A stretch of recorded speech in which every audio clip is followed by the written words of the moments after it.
ফেসবুকে পরিচয় হয়েছে অনলাইনের মাধ্যমের সাথে আমার ফেসবুকে পরিচয় হয়েছে ওইভাবে হে গাইজ আসসালামু আলাইকুম, দিস ইজ সাইকো রোস্টার। তো চলো বেশি কথা না বলে ভিডিওটা শুরু করা যাক। तो चलिए शुरू करते हैं। মামুনের সাথে আমার ফেসবুকে পরিচয় হয়েছে ওইভাবে সম্পর্ক হয়েছে।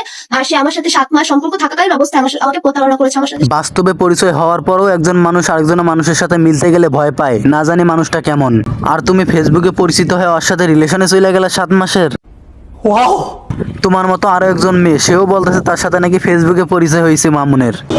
ওর সাথে আমার ফেসবুকে পরিচয় হয়েছে অনলাইনের মাধ্যমে। বা খেলা শুরু হয়ে গেছে, আরো 2 নতুন পাখি। একটা ভিডিও দেখে আমাকে মেসেজ দিয়েছিলাম। ওলে লে, তুমি টিকটক ভিডিও দেখে ওকে মেসেজ দিয়েছিলে? তুমি মনে হয় আগে থেকে জানতা না যে মামুন লাইলার সাথে কি করছে না করছে।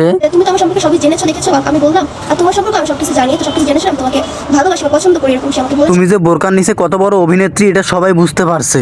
একটা মানুষ আমার সবকিছু জানা সত্যি আমাকে ভালোবাসতেছে, তো এই কারণে আমি তাকে বিশ্বাস করেছি। কিন্তু আমি এটা বুঝি না যে সে আমার সাথে এত বড় প্রতারণা। তোরে এখন বকা দিতে মন চাইতেছে, কিন্তু আমি বকাটা দিতে পারতাছি না। তোর হাতে আইফোন, 100% তোর মোবাইলে টিকটকও আছে। টিকটক থাকলে 100% তোর জানার কথা যে মামুন লাইলার সাথে কি কি করছে না করছে। এত কিছু জানার পরেও তুই পুটকি আগাই দিছিস মামুনের কাছে। মামুন তো তোরে পুটকি মারবই। সে আমাকে বিভিন্ন সময় বিভিন্ন জায়গায় যাওয়ার কথা বলে টাকা নিত। মামুনি, তোমরা তো আগে থেকেই জানতাম মামুন লাইলার টাকা দিয়ে চলে। মামুনের লাইলার মতো একটা সুগার মাম্মি আছে। এগুলা জানার পরেও তোমরা ফেসবুকের মাধ্যমে পরিচয় হয়ে ওর সাথে রিলেশনে জড়াইছো। বাহ বাহ, কি সুন্দর নাটক। নাটক কি, সিনেমারেও হার মানাইবো। টাকা নিত সেটা না, সব থেকে বড় প্রতারণা হচ্ছে সে মোহনার সাথে যে সম্পর্ক আছে এটা সে আমার একদম হাইড করে রাখছে, কখনোই স্বীকার করতো না। অনলাইনে প্রায় সবাই জানতো মামুন আর মোহনার মধ্যে কি সম্পর্ক, শুধু তোমরা 2 মামুনি বাদে। আমি মিডিয়াতে আসতে চাইনি, কিন্তু আমার এখন মনে হলো যে তার একটা বিচার হওয়া দরকার। এতদিন তোমার মনে হয় নাই যে মামুনের একটা বিচার হওয়া উচিত? আজকে তোমার মনে হয়েছে মামুনের বিচার হওয়া উচিত? হ্যাঁ, মামুন মোহনার গ্যামজামের কথা বর্তমান সবাই জানে। এই গ্যামজামের মধ্যে ঢুকে গেছে লিখন হিজরা। এই জায়গায় আবার হিজরা লিখন এসে মামুনের মাকে বিয়ে করতে চায় তার পুরুষত্ব প্রমাণের জন্য।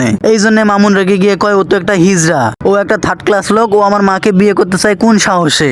এই ঘটনার পর থেকে হিজরা লিখনের মাথা নষ্ট হয়ে গেছে। এই জন্য হিরো আলমের সাথে মিলা এই 2টা মেয়েরে মিডিয়ার সামনে নিয়ে এসে উল্টা পাল্টা বকাইতেছে। বা লিখন সাহেব বা, আপনি মেলা বড় খেলোয়াড়। কিন্তু আপনি যেগুলো করতেছেন এগুলো তো মানুষ বিশ্বাস করবো না। ইকরার মায়ের সাথে আমার মনে করেন ফেসবুকের মাধ্যমে পরিচয় হয়। বা হিরো ভাই বা, আপনাদের সবার শুধু ফেসবুকের মাধ্যমেই পরিচয় হয়, তাই না? বোরকাওয়ালা মেয়ের সাথে পরিচয় হয় ফেসবুকে, ইকরার সাথে পরিচয় হয় ফেসবুকে, হিরো আলমের সাথেও পরিচয় হয় ফেসবুকে।